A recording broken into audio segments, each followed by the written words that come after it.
Hey, I'd like to welcome you to another episode of Mission Matters. My name is Adam Torres, and if you'd like to apply to be a guest in the show, just head on over to missionmatters.com and click on Be Our Guest to apply.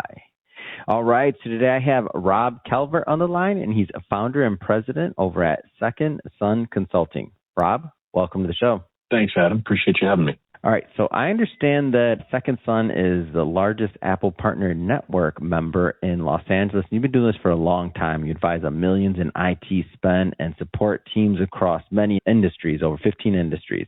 I want to get into Second Sun Consulting, of course, in your work. But before we do, how'd you get into this business? I see the term here, founder. Where'd all this start for you? Well, by accident. I grew up with a dad that was in the mainframe. Always. My father was a sales guy in the IT industry in the 70s and 80s selling big mainframe systems. You know, he had floppy drives the size of trash cans when I was a kid, And my older brother was a software developer. He got into writing custom software for corporate email systems back before email was a household thing that everybody had. And I was busy digging in the dirt studying archaeology. And when I came to California about a year after college, the archaeology job I had lined up fell through. So I kind of fell back on photography, communications, things like that, and ended up working in photo studios. And the bosses never understood the IT guys when they came in the office. And I knew how to translate what they were saying. And so I would translate what the IT guys were saying into business speak. And after a series of jobs, my bosses kept making me the liaison. One of those IT guys ended up calling me up and offering me a job. And so I went to work for them for a few years. And then business for them didn't work out, unfortunately, to some bad circumstances. And I went out on my own freelancing while looking for a full-time gig. And a bunch of those clients called me up and said, hey, will you just take over our IT? A year later, I hired my first employee, and at the end of this month, we turned 23. So it was all happenstance. Now we're a team of 17 people across multiple states, and we're doing all kinds of fun stuff with companies that clients have been with us for over 20 years in some cases. So it's been a fun ride. That's amazing. I know it was a while ago, but I want to, if I can, take you back to that first moment when you, or moment or transition or a lead up to when you decided to go independent and hang your shingle. What was that like to go out there on your own? I was scared to death, actually. Yeah. I had gone from running operations for a small 5-person team. So that meant scheduling engineers and doing sales and doing basic remote phone support. And this was back in the DSL days, and most companies didn't have high-speed bandwidth and all that kind of stuff. So it was a very different kind of situation. And when I started actually going out and doing the tech work myself, I hadn't done much of it by hand. I was orchestrating, I was liaising, I was quoting, I was doing a little bit of remote troubleshooting, but to be the guy that's there working on the server or the computer when people are staring at you saying hey, I got to get back to work. When is this going to work again? It was very stressful. But at the same time, I was also, my job satisfaction shot through the roof. And I was much happier. And the independence, the decision-making, the freedom to make the calls, it all goes, of course, with the liability of making the wrong call, but it just felt right, and it felt very fulfilling. And so I just started really enjoying myself, and it just took off. Man, that's so interesting. So your vantage point's just different. I mean, you started this, really, when you were young, saying you say floppy. I'm still trying to think about what a floppy drive looks like, the size of a trash can. That's like some of the people listening will be like, some of the younger ones listening will be like, what is a floppy drive? Why is it? I don't even know that part. Yeah. Man. I've got 4 kids, and they range in age from 5 to 19, and just the differences in the technology that they understand and have experienced is crazy. And my second oldest is about to turn 11, and he of course wants an iPhone, and we're like, no, you're too young. You don't need social media or any of that stuff. And I just tell him about how I didn't have pagers when I was a kid. I didn't even have an answering machine until we were 16 or 17 years old. And when we wanted to find people, you literally just had to call all your friends and say hey, where's this person? Have you seen them? And they're like, what? Phones didn't have, they didn't have screens on them. They didn't even have memorized phone numbers in half of them.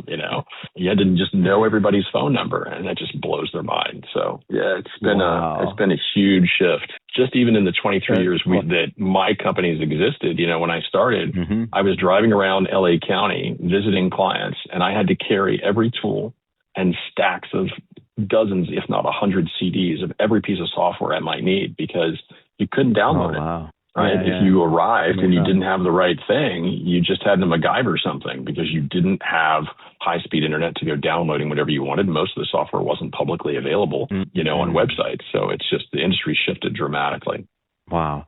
So I'm guessing, and you correct me if I'm off on this, but I'm guessing like over this amount of time that, well, I know this part, that there's updates. Everything's constantly being updated, faster, newer, other things like this. But I'm guessing it's hard for a business owner to keep up. So possibly some have what they consider like a good IT system, like it works, but that may or may not be enough. Like, can you talk a little bit about that? Yeah, well, a lot of what we see, we get a lot of founders reaching out, referrals from Apple or from other people that we know, and they started a company and they made decisions along the way, and they had to do what they had to do. They were being scrappy, right? You figure it out as you go along, you implement, you make revisions, and you just keep going, right? The challenge is when you get 4 or 5 years in and now you've got 10, 15, 20 employees and you look backwards and you go, oh, wow, this is like a super fragile foundation that I've built this huge business on top of. And if if the wind blows the wrong way, it could fall over, right? And so the biggest challenge is helping people go back to the basics and say, okay, how can we start fortifying this foundation and tightening things up from a security perspective, from a reliability perspective, from a consistency perspective? You want every employee to have a consistent experience with their job roles so that some people are saying, well, I do it this way, well, I do it that way, and they can't do it the way the other person does because their systems were set up differently. So how do you fix all of that while the business is still running, right? It's like the old analogy of you're trying to rebuild the car as you're driving down the freeway. And it's very challenging. And you have to help businesses make the decisions that are going to have a large payoff with the least amount of disruption possible. And so you have to take what's the ideal scenario and see how far a gap that is from where they are and pick some sort of middle point. And that middle point is different for every business and every culture and every business owner. That will help them start to strengthen things, but you can't just flip a switch. It's a marathon over 2 or 3 years of slowly implementing change so that when you then get a few years down the road, you can look back and say, wow, we've come a hell of a long way. And the gaps are a lot different, hopefully a lot smaller, a lot tighter. And there will be gaps you haven't closed, but at least you know they're there. And awareness is a big part of it. So helping them connect the dots between their IT systems and the workflows that they use related to those IT systems is a big piece of it. Because if you don't connect those dots, then you've got technology that expects people to use it one way, but the way the humans are actually using it is a different way. And now you get little frictions all day long. And it's often not like, hey, I went to go find this data in this cloud system and it wasn't there. It's usually death by 1,000 cuts kind of situation. I can't find it, so I spent 45 minutes looking for it, and then I eventually found it. Or I had half the data, didn't realize that the security permissions didn't let me see all the data, so I made a decision on half the data, and then we figured out that the decision was flawed because I couldn't see all the data. Or, hey, I need this thing, and so someone gave me an administrative password 6 months ago because they didn't have time to do it for me. And no one shut down my administrator account. And so now I'm seeing data that I really shouldn't see from a privacy perspective, but everybody forgot about it, right? So you get drift. You get drift in your technology. So, you hire Mary, Bob, Sue, and Frank over a period of 4 years, and they don't have a consistent experience because they were set up by different people in a rush, being scrappy, reacting to the immediate and not thinking the long term because they just didn't have time. Right? Because they're busy running a business. They're busy trying to grow the business. So there's no fault. It's just the natural evolution of things. And so you get to a point where eventually you have to stop, take a breath, look back and say, how do we start building better systems for all the new people we hire while at the same time, in parallel, tightening up what's already there without preventing those employees from getting their job done at the same time? Yeah. Just to go maybe a step further, and you gave some really good examples, obviously, already. And I love that. And the analogy of just like they're busy running their business, like they're not. So if somebody set up one thing, and a lot of people, depending on the size of the companies listening to this, a lot of people can relate, especially the entrepreneurs. You're like, okay, we had one process for this. Now it changed because we changed our stack or we changed all these other things. Like when you go into a business initially, I'm curious about like what that's going to be different for each one, but like what does the process look like when you first start, like when you're doing the analysis and trying to find out where those holes are? So we tend to come at it from two directions simultaneously and then try to meet in the middle. So folks on our engineering team will come at it from a device perspective. What's your inventory? How are you using them? Do you give people administrative rights or do they have standard rights? Is it a mix? If it's a mix, why is it a mix? The why is always a critical question.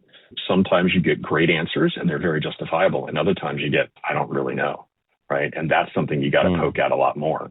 So then we come at it from the other perspective, and I participate in this as well as several other people on my team, and we come at it from a process perspective and a culture perspective. What do you want the team's experience to be when they use this device? What do you want their experience to be when they connect in Slack or Zoom or Teams? Why are you using Dropbox instead of Box or 365 or Google Workspace? And we support all of these things. And it often comes down to figuring out if they have workflow specific needs that mean that only one product is really going to solve that need well, while others are going to kind of solve it. But then you get stuck with a little bit of friction or a little bit of gap in security. You get inefficient use case of it. We've helped clients do things like compare Box to Google Drive. And Box is just a file and document management system.